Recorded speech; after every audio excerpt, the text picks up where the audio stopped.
Praise the Lord. The best wishes to you and your family members in the name of God. దేవునికి మహిమ కలుగును కాక. దేవుని నామం పేరిట మీకును మీ కుటుంబ సభ్యులందరికీ శుభాభివందనములు.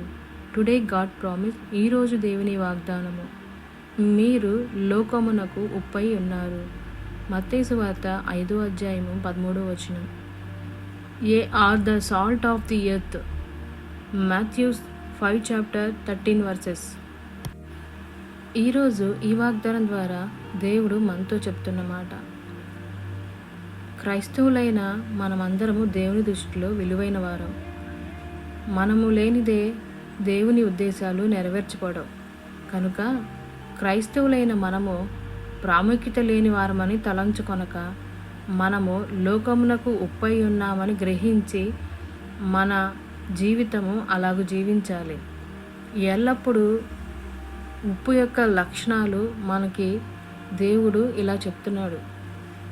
ఉప్పు సారమైనది, అంటే పరిశుద్ధపరుస్తుంది, అలాగే మనల్ని పరీక్షిస్తుంది, నమ్మకమునకు సూచిస్తుంది, అలాగే మనకి ఆరోగ్యమును, రుచి కలిగిన సంభాషణకు ఉంది.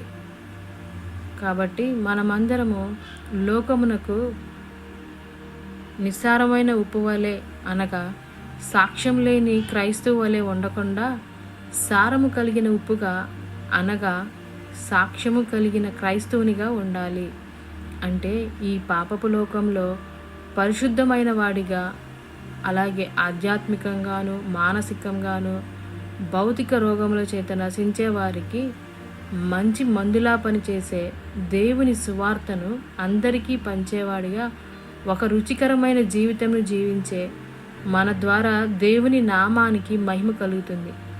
అనేక మంది రక్షించబడి బలపరచబడతారు. అట్టి విధముగా మనమందరము జీవించాలని దేవుడు కోరుకుంటున్నాడు. ప్రార్థన. ప్రేమామయుడ, కృపామయుడమైన మా తండ్రి, మీకు ఎన్నో వందనములు, స్తోత్రములు. ఈరోజు ఈ వాగ్దానం ద్వారా మాతో మాట్లాడినందుకు వందనములు. ఈ వాగ్దానం వింటున్న ప్రతి ఒక్కరి జీవితంలోనూ, వారి కుటుంబంలోనూ ఉప్పు ఎలాగైతే సారవంతంగా జీవించి, అలాగే ఎంత గొప్పగా ఉంటుందో జీవితం, అలాంటి జీవితాన్ని మేము అందరమును కలిగి ఉండే విధముగా అటు కృపను దయను దయచేయమని నజరేయుడైన యేసుక్రీస్తు అది పరిశుద్ధ నామమున అడిగి వేడుకొని పొందుకొని ఉన్నాము తండ్రి. ఆమేన్.